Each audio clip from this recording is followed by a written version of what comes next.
Alors ici, je vais aller dans Illustrator. Je crée un nouveau document dans Illustrator. Et toujours sur cette manipulation des traits,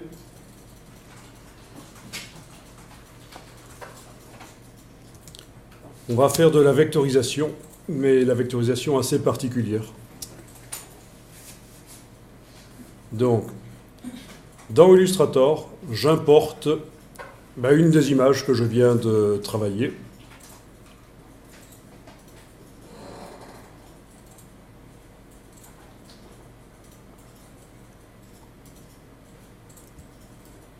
Donc, si j'affiche le damier de transparence, on voit que c'est une image sur fond blanc. De toute façon, la vectorisation, quand il y a de la transparence, elle le voit blanc, donc il faudra d'office cocher l'option « Ignorer le blanc ». Alors, menu fenêtre, vectorisation de l'image. Fenêtre, vectorisation de l'image, j'enclenche la vectorisation. Oui, il me dit que ça risque d'être lent sur cette image, mais bon, ça devrait aller.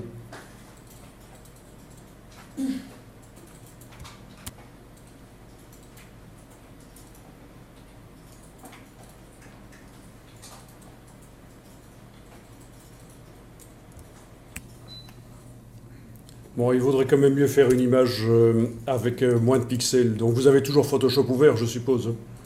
Vous pouvez toujours ouvrir les images et en faire une version avec moins de pixels, donc les images que vous avez traitées.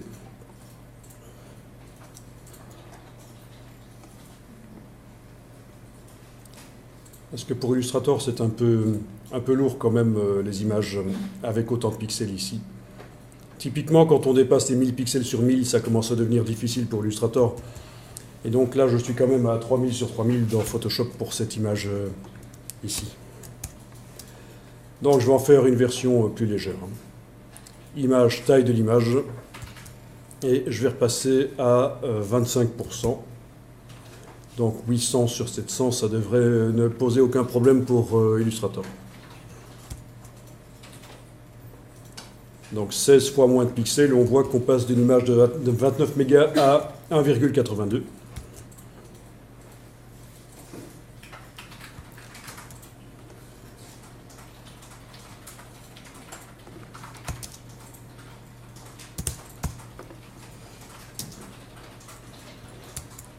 Ok, alors dans Illustrator, donc j'importe cette image.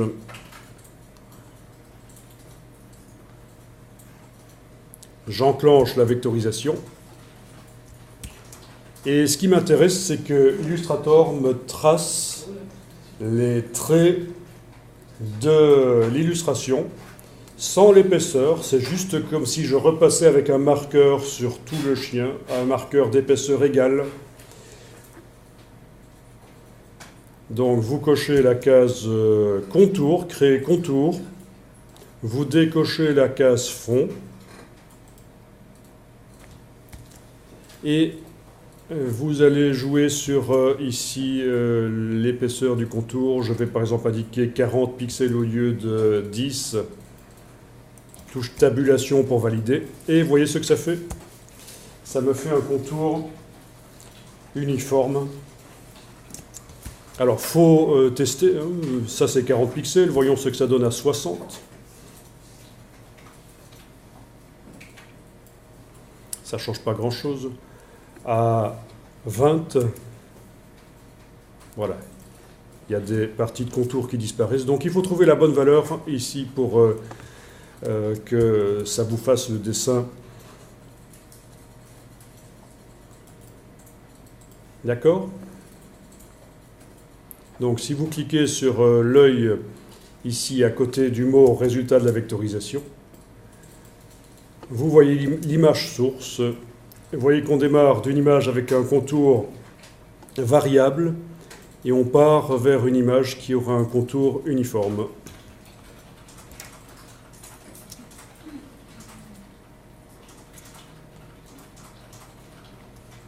Donc c'est vraiment redessiner par-dessus un dessin au trait. Donc ça veut dire que vous pouvez faire un dessin au marqueur ou au crayon le photographier, l'amener dans Illustrator et vectoriser avec cette fonction-là, contour.